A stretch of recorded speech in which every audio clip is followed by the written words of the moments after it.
আসসালামু আলাইকুম viewers, welcome to my channel স্বাস্থ্যসম্মত রেসিপি। সবাইকে জানাচ্ছি অনেক অনেক স্বাগতম ও শুভেচ্ছা। তাল দিয়ে আমি একটা রেসিপি তৈরি করে দেখাবো একদম ইউনিক স্টাইলে, যেটা খেতে অনেক সুস্বাদু এবং পুষ্টিগুণে ভরপুর। কারণ তালের মধ্যে প্রচুর পরিমাণ ভিটামিন ডি থাকে এবং ব্লাড সার্কুলেশনে সাহায্য করে।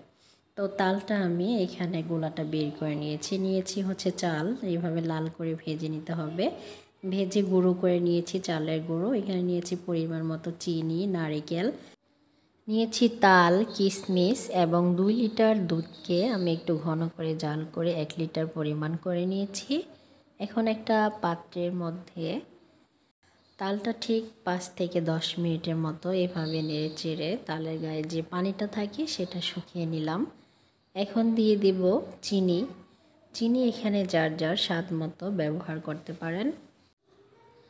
চিনিটাকে ভালো করে মিশিয়ে নিতে হবে এবং কিছুক্ষণ এটাকে নেড়ে চেড়ে ফুটিয়ে নিতে হবে।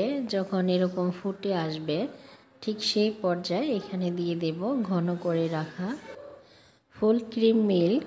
আমি এখানে দিয়ে দিচ্ছি। তালের একটা গ্রান এবং ঘন দুধের একটা গ্রান, দুটা মিলেমিশে একাকার হয়ে যাবে। আগে তালটা 10 থেকে 15 মিনিট জাল করে পানি শুকিয়ে নিয়ে তারপরে হচ্ছে চিনি দিয়ে পানি শুকিয়ে নিয়ে এরপরে হচ্ছে দুধটা অ্যাড করতে হবে। না হলে দুধ আগেই যদি তালের সাথে অ্যাড করি তাহলে দুধটা ফেটে যাওয়ার সম্ভাবনা থাকে। সেক্ষেত্রে দুধের গ্রান এবং টেস্ট কিছুই থাকে না। দিয়ে দিলাম এখানে চালের গুঁড়োটা।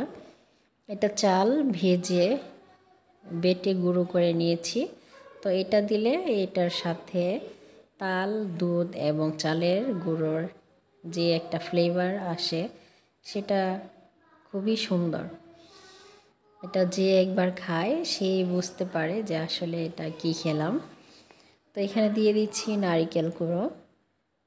তো নারিকেল আমি একটা নারিকেল পুরোই দেব। আগে অর্ধেক পরিমাণে নারিকেল দিয়ে এটাকে ভালো করে মিক্স করে নিচ্ছি। এরপরে আবার আরেকটু নারিকেল দিয়ে দিব। একসাথে নারিকেল দিতে গেলে এগুলা দেখা গেল জমে যায়,